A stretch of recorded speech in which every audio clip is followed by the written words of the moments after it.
Zoe, I am so honored and delightful to finally be gifted with the opportunity to have a conversation with you on the podcast. Welcome. Oh, thank you. So, for those of you that have not heard the name Zoe Bosco before, I would love for you, in your own words, to describe your story and your renowned, as far as I'm concerned, magic that you have with the way you work with people and walk your path. Oh, beautiful. I guess I'll start with my path of purpose, where I really found that felt sense of purpose was when I discovered kinesiology. And that I guess is what my work is really known for. And I discovered that personally for my own personal healing maybe 12 years ago. And it was the first healing modality that I discovered that felt like it actually worked, or it actually supported me to make lasting change and transformation, and really start to evolve. And I was blown away at the changes I was able to make for myself and embody and carry through after sessions. And so I fell in love with it as a modality for my own healing. And just by chance, I was in Sydney and I was catching up with a girlfriend for coffee. And I just come back from being in Hawaii for 6 months. I was just kind of in this phase where I'd been studying a couple of years of osteopathy, and I was like, that's not quite right. I'd found kinesiology. I was really loving it. I took a break in Hawaii, and then I'd come back, and by chance I met up with a girlfriend and we had coffee, and she was like, I'm about to start studying kinesiology next week. And I was like, wait, where? I'm coming. So I basically flew back to Byron where my base was, and I packed up everything and I drove to Sydney and moved there and started studying kinesiology. And I always had the intention to come back to Byron, but life had other plans for me. I very quickly found a space to work out of Orchard Street in Sydney.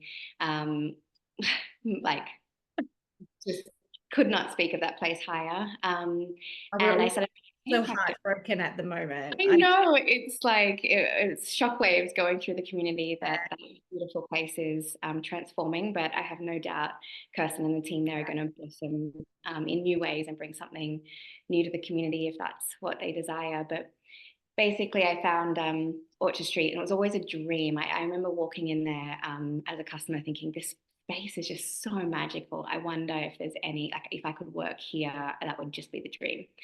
So it all lined up. I got a job there and I started my clinic practice, and it just blossomed. I remember walking home after my first day in clinic, first day technically as a practitioner, and I was like, this is it. This is that feeling I've been looking for. Like, I walked home from Bronte to Bondi at the time, and the sun was shining. It was just like this magic moment of like, this is it. This is your path.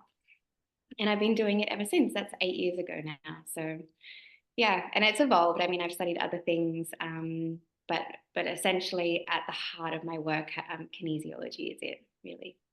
I want to go back to who you were before kinesiology, because I think that when people meet people like you, it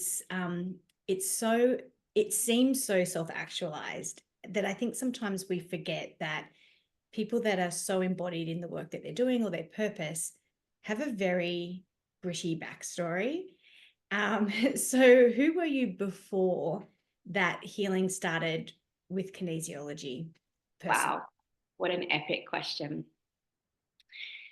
Okay, where do I start? So I'll speak to the felt sense and the qualities, and then maybe some of the issues I was like cycling in and dealing with. But basically, who I was before kinesiology, I felt lost.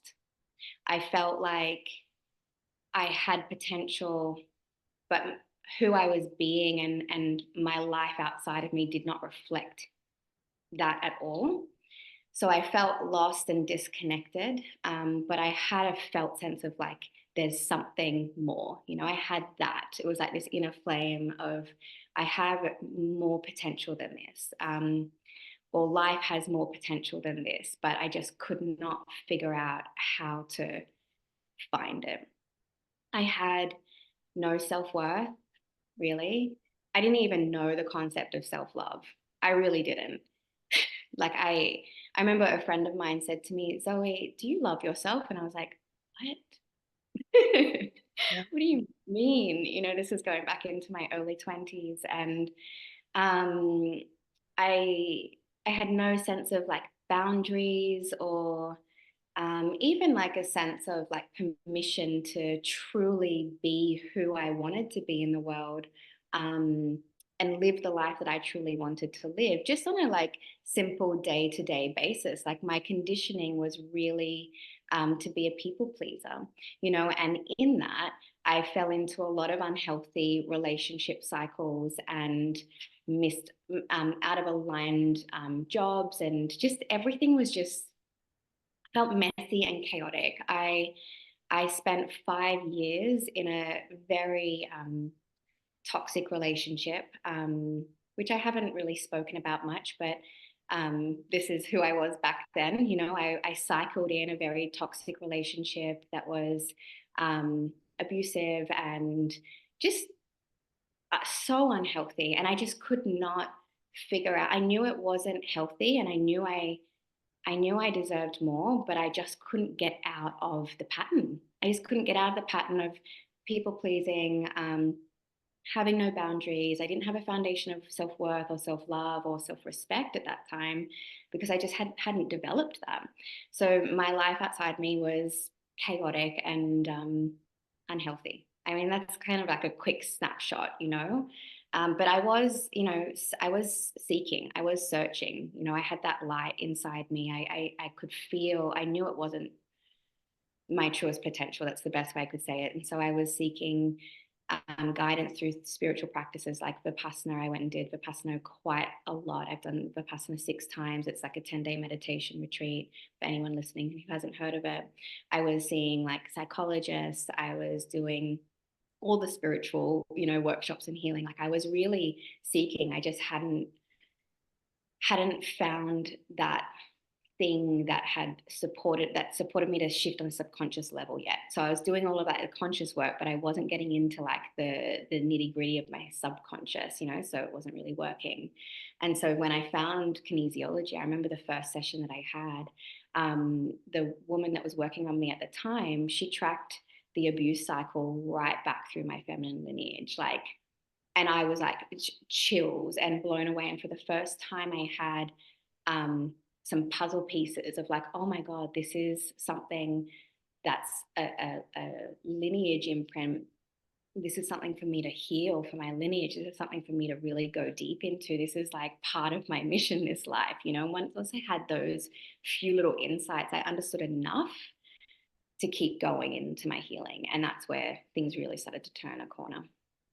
I think what I heard really strongly there was two main messages. One, the not knowing holds all the gifts, and Mm, we're so quick to rush through the fogginess of, I know something's not quite right, but I don't know what's not right, and I don't know even then how to fix it. And I think yeah. that's where people get so disillusioned and then Mhm. and literally lose themselves. Yeah. And so I want people to really hear through that it was just through curiosity and the persistence with the curiosity, and how you beautifully said the connection to the light inside, Yeah. that is so much more important than the finding the kinesiology almost, because if you didn't have that, Mm-hmm. then you never would have gotten to that point where you were ready to go to the subconscious level to heal, 100%. which I is agree. phenomenal. Kinesiology is something I found very early on Mm-hmm. in my journey, and it's something that I stuck with for a solid 10 years of healing with.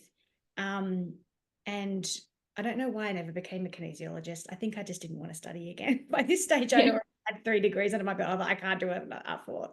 But to me, it's all about that energetic practice or that subconscious practice. Yeah. So when you were able to discern that, okay, I've done all this conscious understanding and I've put a lot of effort into myself, but now this whole idea of energetics or the subconscious plane has been cracked open to me. What did that mean for you as an individual in your becoming? Mm, beautiful question. It gave me power. It Oh, gave me power and um,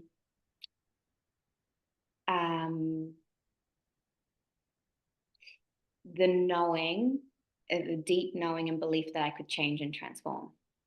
And if I continued to recreate myself on a subconscious level and heal, that my who I could become and the life that I could create would stem from that.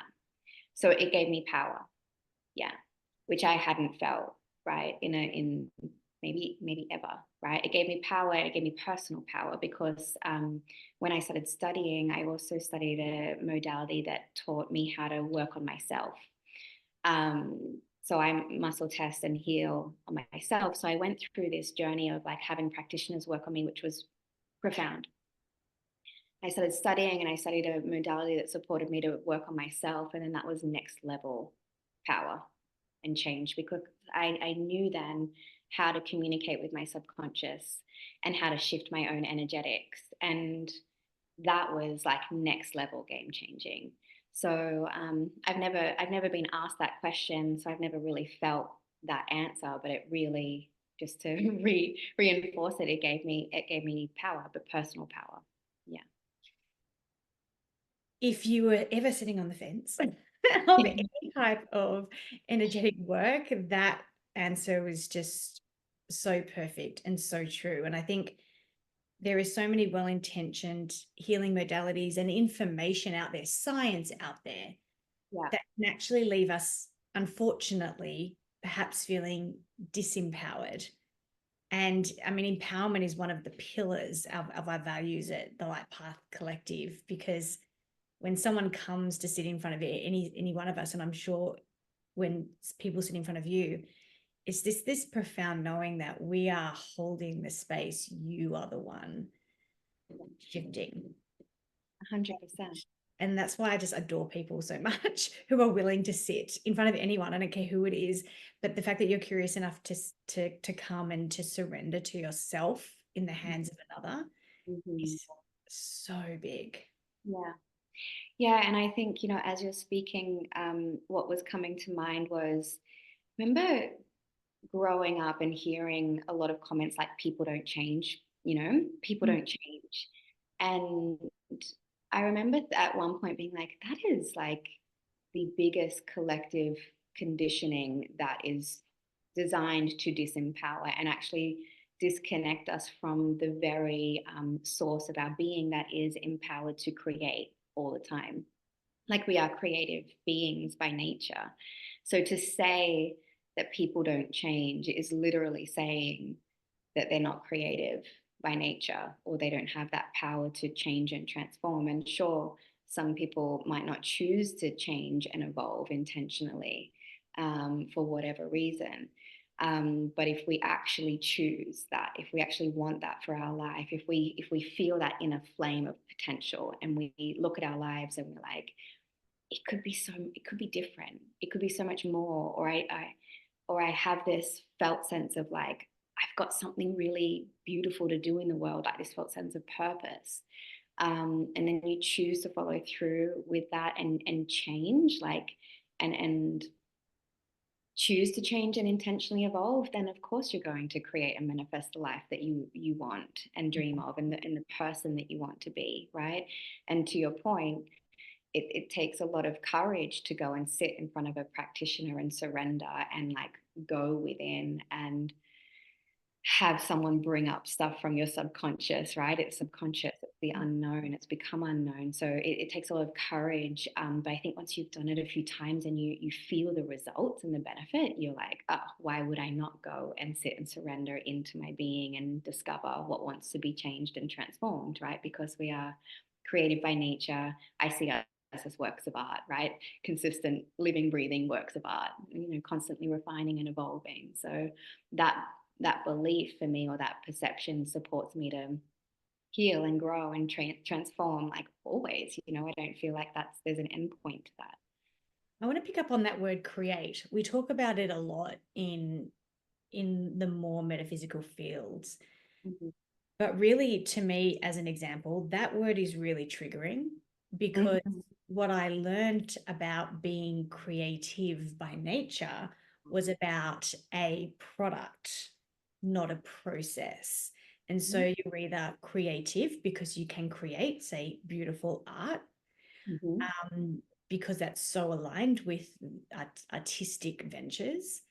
And I've never really sat with that word in terms of creation and what that actually means for us, even though it's so obvious once you say it. Yeah. But the idea of using the word create, and you use it in your, when I read about you and a lot of the work you put out there, you intentionally use that word a lot. So I'm just hoping that you can maybe flesh that open a bit more for us, or make it a bit more palatable, because the little girl inside of me is going, but I can't draw. That's all I hear when you say it. Yeah, I hear you. I really hear you. This is so great. Um, this started to really come online for me through the conception work that came into my field, and then I studied to be a doula, and I've supported birth, and um, you know, this language really started to come through when my path evolved in that way. So, to speak to your point, I think it's a reflection of conditioning, right? So, if we can't, I never saw myself as an artist, or maybe not even creative when I was younger, because I couldn't draw or paint either, right? So I wasn't the stereotypical artist. Therefore, that whole channel of expression was limited to me because of my perception, or the collective perception around us. Um, and then when I started to work with kinesiology, and also with conception and pregnancy and birth, I literally started to see, oh, we go into the subconscious and we feel what's there, or we see what's there, maybe a limiting belief or a thought or a memory, and we bring it up and we process it, right? And to create something, you also need to kind of deconstruct something, right? And creation comes from something deconstructing, and that's like the process. So we deconstruct an old part of self, or a part of our conditioning. And when we do that, we're letting something go. And then we have the power to choose something new, a new belief system, or a new perception, or a new way of being, a new behavior. And we form it into maybe an affirmation or a belief, right? And we start to repeat that into the system, and we code it in. When I facilitate that change for myself or another, I literally see that as a creative process. We're recreating, rewiring the system, right? So that's why that language feels so important to me when we talk about energetics in this work, because um, everything that we do, the words that we speak, literally create our reality. I'm circling back to birth for a moment. Like, we birth into form. We are souls. We come into a physical womb, right? We gestate there for 9 months, and we are created into a physical form, and then we birth into the world, and then we continually grow and transform, and our being is created, right? So on a core fundamental level, we're constantly being created. Parts of ourself that can't be anymore, or don't serve us anymore, like old personality, like old traits or belief systems, they fall away, they deconstruct and create space for new things to be taken up and created, right? So on like a energetic level, I just see the creative process there. I don't even know if that really answers your question, but I think there's two things to speak to in your question. If you hear the word creative, or someone saying you're a creative being, and your mind says, but I can't draw, that's a reflection of your conditioning around your abilities, right? It's not actually a true reflection of who you are in essence. And that's what I really love supporting people to tap into, is like, we can release any conditioning because it's a condition. It's not actually a true reflection of who you are, but at the core of your being, you're a magnificent soul. You've like chosen to incarnate and like be created into form, right? So if that is at the core of your being, if that's a blueprint in your system, then of course you can create whatever you want in the world. You know, Yeah. and I see one more piece on that. I see creation um, preceding manifestation. This is another reason why I'm super passionate about using that language, because there's a huge hype and buzz around manifestation. And a lot of people that come and see me, they get frustrated because they're trying to manifest something, right? But they're trying to manifest something without understanding the energetic mechanism of creation that precedes what we manifest, right? So yeah. We actually ban the word manifesting around here. I just think it's a swear word, because of all the I guess the gateway, I think, into spirituality can sometimes be through this. What can I get? Mm-hmm. Do because I'll get, which is understandable, of course. None of us, come onto this path because we want to delve into the deepest parts of us and have to face it. But there was that motivation there.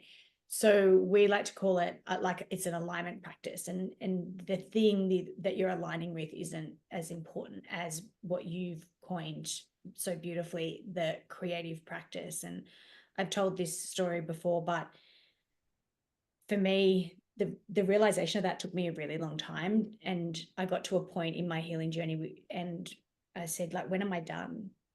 Yeah. Because like, have I not passed yet? Because I've been working really hard, and the response was obviously so beautiful, like, you're never done. And so it's just such a beautiful take on it that you've given, that it is creative, and creativity is fun, and there's no bounds, and there's no right, and there's no wrong, and it is just an experience as opposed to an outcome. Mm-hmm. Which Yeah. Yeah. And what you made me think of then is, in my years practicing on myself and with clients, what I've noticed is that to simplify it, there's when we first start on the healing journey, we kind of have to do some heavy lifting, especially if you haven't done any like work on yourself, right? So the subconscious is loaded with stuff, right? And if you haven't gone in there and you haven't done any healing at that level before, you do have to do some heavy lifting, and it is healing loaded, right? Like it feels like, okay, I'm healing. When's this going to end? It's like really um, healing focused, right? What I've noticed in myself and others, when you continue on that path, you get to this tipping point where you've healed so much, or you know your system so well, you know your conditioning so well, because you've gone in and out so many times, right? The subconscious. You're really familiar with who you are and your life, and how you've come to be.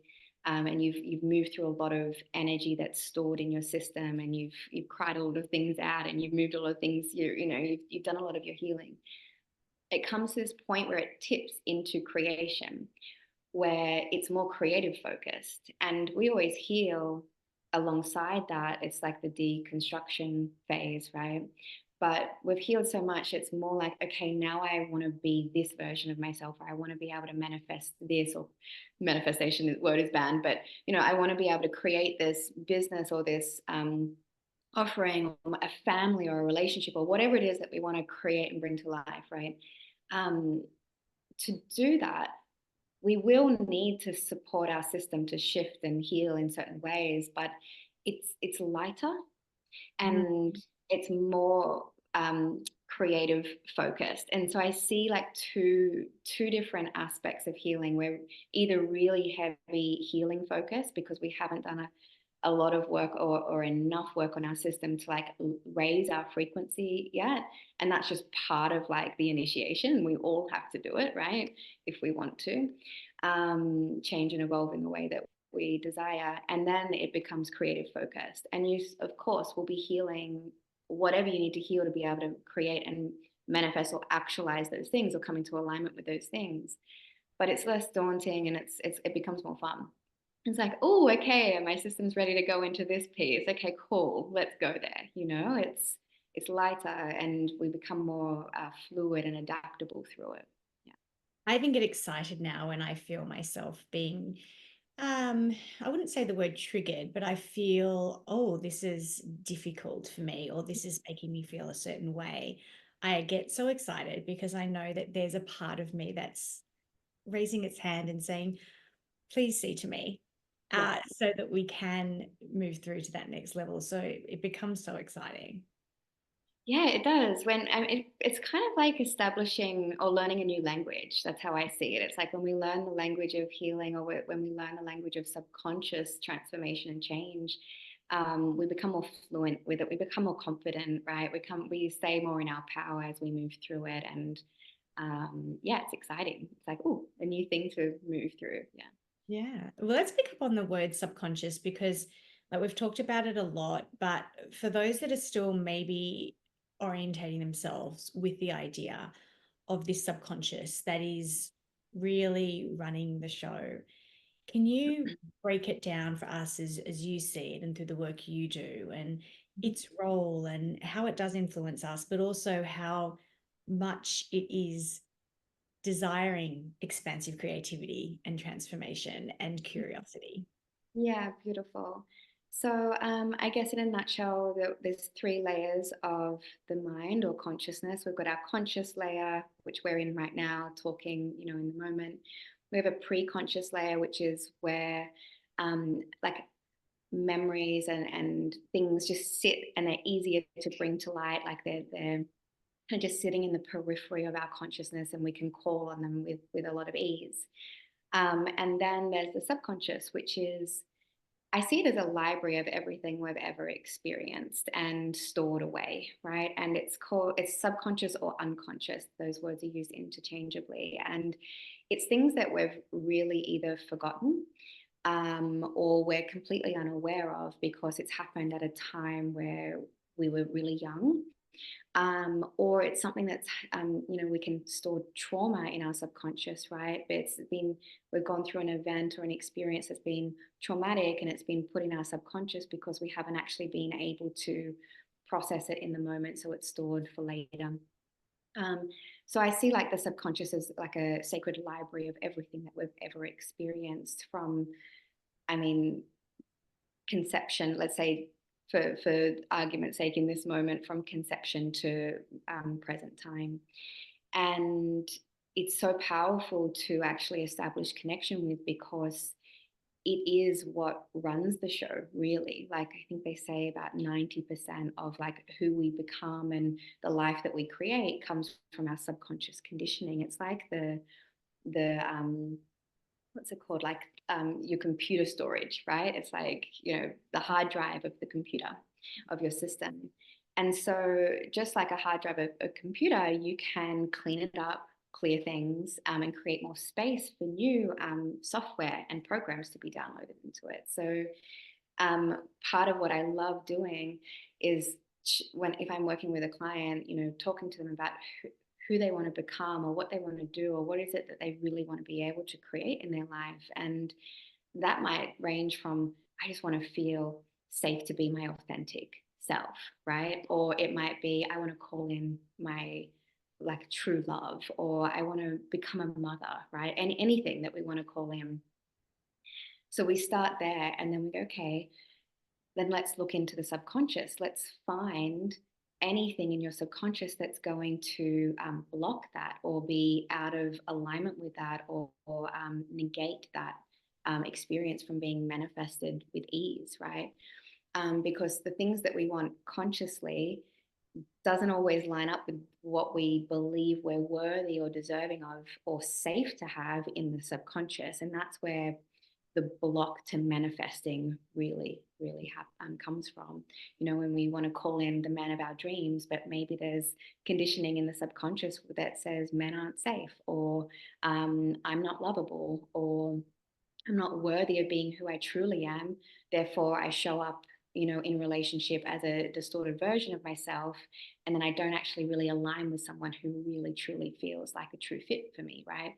So we go into the subconscious to find like what's stored in the library of your life that's blocking or negating or limiting your ability to manifest that what you desire. Did And that in that answer what you were yeah, asking? yeah, but and I think it's so beautiful to hear it, because this is like a daily practice Yeah. for people like you and I. But can you give us some really, we all have our own tricks in our bag of how we create space for the subconscious to speak? Mm-hmm. Um, because I think it's a very learnt skill, and I think it can be very an individual skill on how that happens. Because you're right, there's these things that we want, but I think sometimes I like to challenge people on, well, why do you want it? Mm-hmm. Because it often has nothing to do with a true desire, Mm-hmm. but it might be highlighting something that is asking to be healed or transformed. So, what kind of practices could somebody listening to this maybe just begin to pick up to explore the subconscious with themselves Mm-hmm. if they're not sitting in front of a practitioner who is Yeah. trying to guide them to that? Yeah, beautiful. Well, the response that comes up initially is if you're thinking about that thing that you want, right? And you take a moment and close your eyes and feel into it, and then actually scan your body. Is your body relaxed and open and soft, right? Or is your body feeling a little bit tense and contracted? What's your breath doing? Are you still breathing in a slow, relaxed way, or have you started to hold your breath? The body, the subconscious expresses itself through our body, right? And our body will show the signs of an imbalance in the subconscious to the things that we actually want to call in. So, just as a really easy first step, building awareness of the body cues or the body reactions to the things that you want is really powerful. You could even it could even be something as subtle as when you think of what you want, you start to slowly lean back, or your shoulders kind of like come forward, or you kind of start to like look around, you can't be as present, right? So the things that are that disrupt or dysregulate the subconscious, and the subconscious starts to react to, it will show signs of like lacking presence, like being like lacking the ability to stay present in the moment, breathing and staying balanced in the system. So that's like a really beautiful hack, just to start practicing with if you don't have the tool of self muscle testing, because that's the other thing that I would Yeah. suggest, which is, you can learn online. There's so many places you can learn how to, muscle test. And it's something that I teach and I love teaching my clients because it's just, again, like another tool where we can build connection and communication channel with the subconscious and actually ask questions and then get the exact result. So if you don't want to go there yet, I would just start building awareness of like your body's reaction and response to the thoughts and feelings and desires of your system. And what about the person that's listening to this and they're thinking to themselves, I don't even know what I want. I just know that it's not this. Yeah.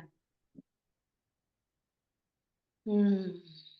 We've all been there, just if you're We've feeling. all been there. Like, my response to that is, if like believe in that feeling that there's something else for you, like that inner feeling, even if it's a subtle flicker of like, I don't know what I want, but I know it's not this, back that and find someone to work with. Because I think if we're in that state of like, I don't even know like what I want, who I am, but I know none of this feels fulfilling, we really do need someone to hold space for ourselves and ask those key questions to support us to get into our system, so find a kinesiologist or find any practitioner that you feel really called to. Kinesiology is just like one modality. Um, and also sometimes the way I see it is sometimes we have to do a little bit of pre-work before we go into the subconscious. So maybe starting with body work and massage, because your nervous system really needs some support to regulate before you feel ready to go there, or yoga or something, physical. Yeah. I liken it to the child who is tantruming and they have no idea why. Mm-hmm. And obviously we know from science it's because their brain is rapidly growing, and so they can't actually regulate their, it's normal for them to emote like that because they have to, because of the energy in their brain's rapidly growing at that age. And that's what I liken it to whenever someone kind of presents like that. It's just like, I'm so lost, I don't know. And I'm like, oh, this is just an adult tantrum. And that's so beautiful. And you just need space and safety and holding before you can then get to that. Okay, well, what is it that you do actually want? Totally. And when we get to those states, I feel like it's a reflection of just living out of alignment for too long, saying yes to the things that we don't really want to say yes to, saying no to things that we actually really want, and living off kilter for so long that energy doesn't process through our system, and we get so built up with emotions, we just have a moment of like tantrum, right? And really, that is the body's way of like calling for presence, calling for attention, calling for a moment of space and holding, like you say, to feel through a backlog of emotions that have come from living out of alignment, or choosing things that don't actually really support your soul path or who you are. So, really powerful moments when you get there, Mm. really, especially if you've got people around you, or you find people around you that support you to really move through it. Yeah, it's hard to be authentic. It's hard to know what authentic means to you in this world, but we've chosen to incarnate at this time. So we've Mm-hmm. actually chosen to learn what it is. 100%. Yeah. Yeah. And there's so much like talk around the past work that you've done, but I'm actually really intrigued to hear about what's coming up for you, because this is a very big shifting point, I think, in your professional, we call it professional journey, but really it's, I guess it's what you do for work, but it's about you as an individual and a healer. And what can you tell us about this new venture over there, and what that means, and what it is that you're creating? I would love to. So, again, I mean, ever since I started 8 years ago, it's really been like a organic, rapid unfolding, I would say. And maybe 3 or so years ago, maybe 4 now, I really started to feel this shift of like, oh, I don't think I could keep this up on Okay. my own. I mean, yeah,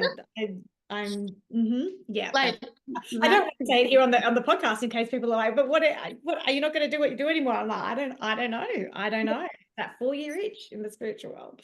Totally. It's like, I got busy really quickly, and it's been the most incredible path, and I wouldn't change a thing. But after 5 or so years of seeing, 30 to 40 people a week, and living more of my life in conversation with people in the subconscious realm than the conscious realm, and like learning so much and opening so much, a few things happened. I started opening new channels in my system, and I started receiving new visions.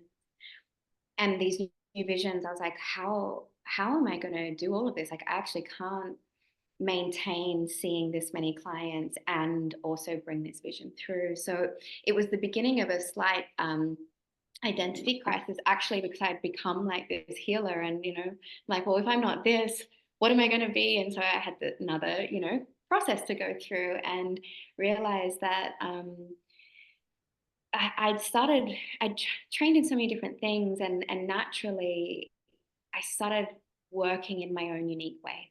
Like, my channel had opened. What I would call innate gifts had come online. I'd really just dropped into the energy of being the healer, and like really just trusting what came through. I had my tools, but I'd evolved. And naturally, my clients started saying, I want to learn from you. Like, can you teach me? I want to learn from you. And I was like, yeah, okay, cool.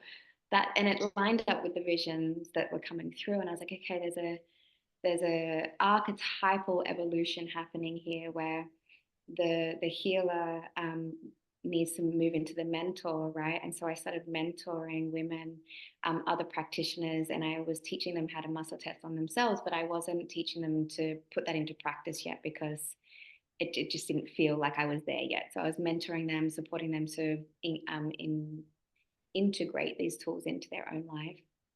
And I just witnessed so much opening in their system. And then that naturally, again, they're like, when can we practice? So we want to put this into practice. So I was like, okay, just answering the call, answering the call. And at the end of last year, I taught my first actual facilitator training, and had 16 women come through that training. And that's where Overe really came to life. So Overe is my company and business now. I'm the co-director and co-founder because I've got a beautiful business partner, Gemma Downey, who has joined me, who has been one of my long-term clients and went through the training, and it just was a natural evolution.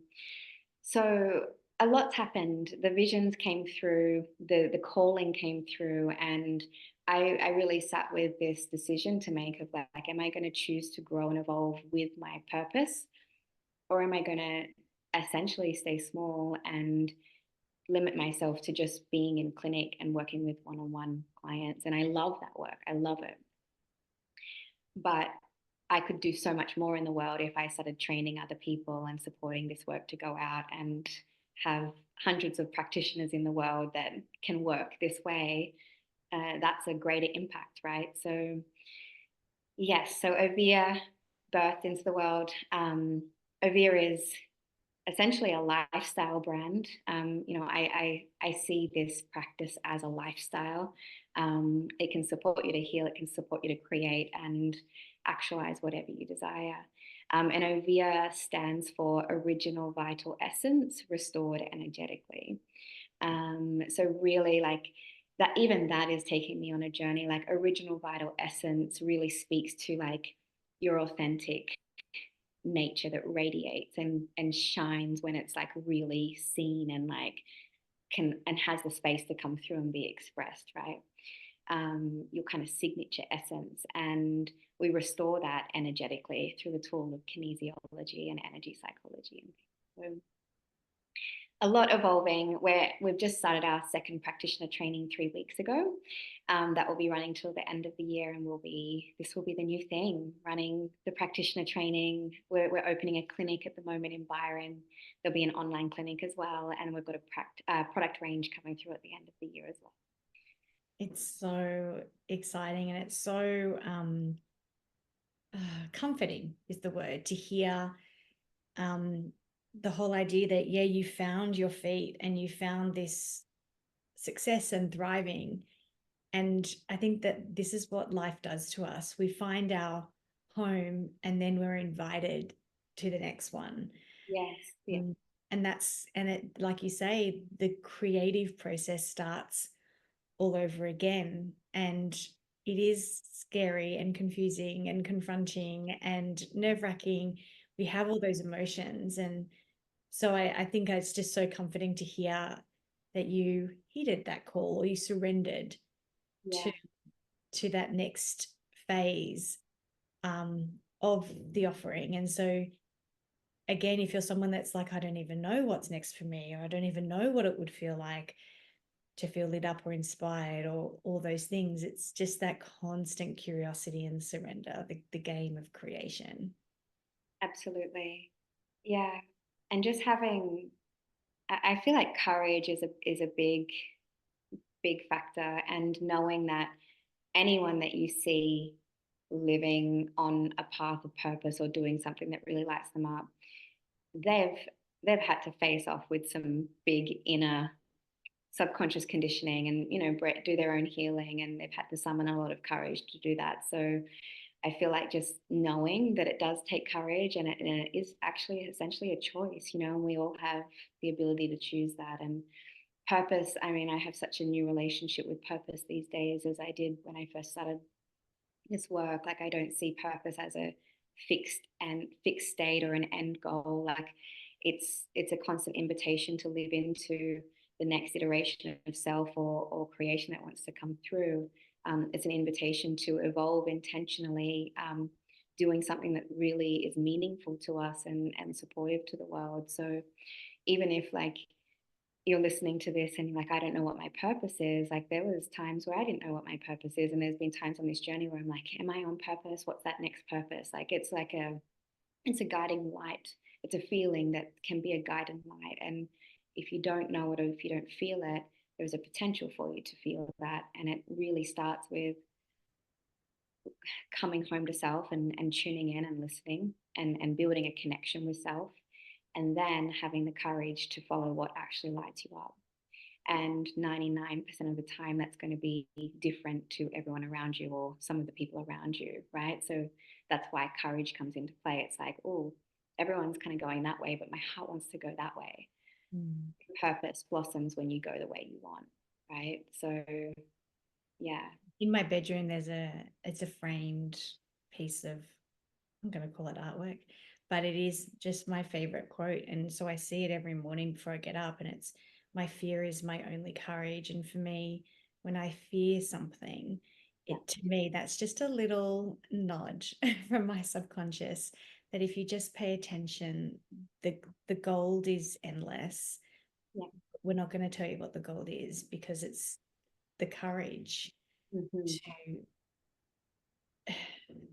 even attempt to uncover it. Yeah.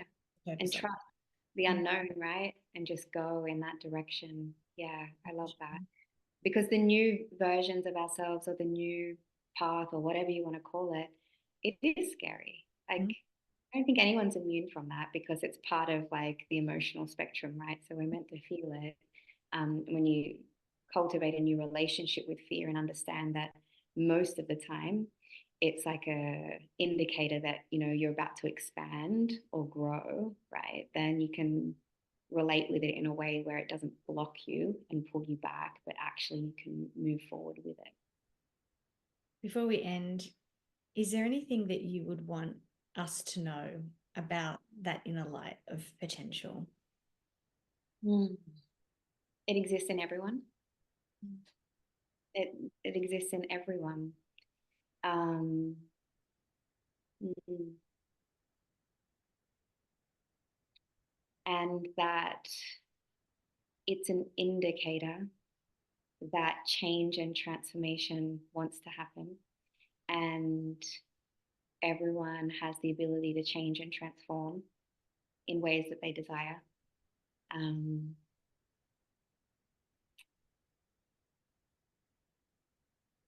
and to know that you're supported, in seen and unseen ways. And the support seems to grow, or maybe you feel it more, when you follow that inner flame in miraculous ways. So yeah, in short, everyone has it. If you don't feel it, it doesn't mean it's not there. It's there waiting for you to connect to it. So beautiful. Well, I knew that for years I'd been looking forward to connecting with you, and now I think everyone understands why.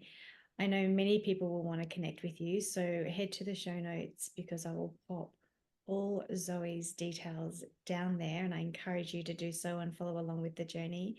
But for now, just my deepest gratitude for sharing your time and your wisdom and your deep personal story with us. I just feel like I've had a big warm hug Oh, from energy, because of that shared humanity of the subconscious that you've been able to bridge for us today. Thank you so much. thank you for having me. It's been a pleasure.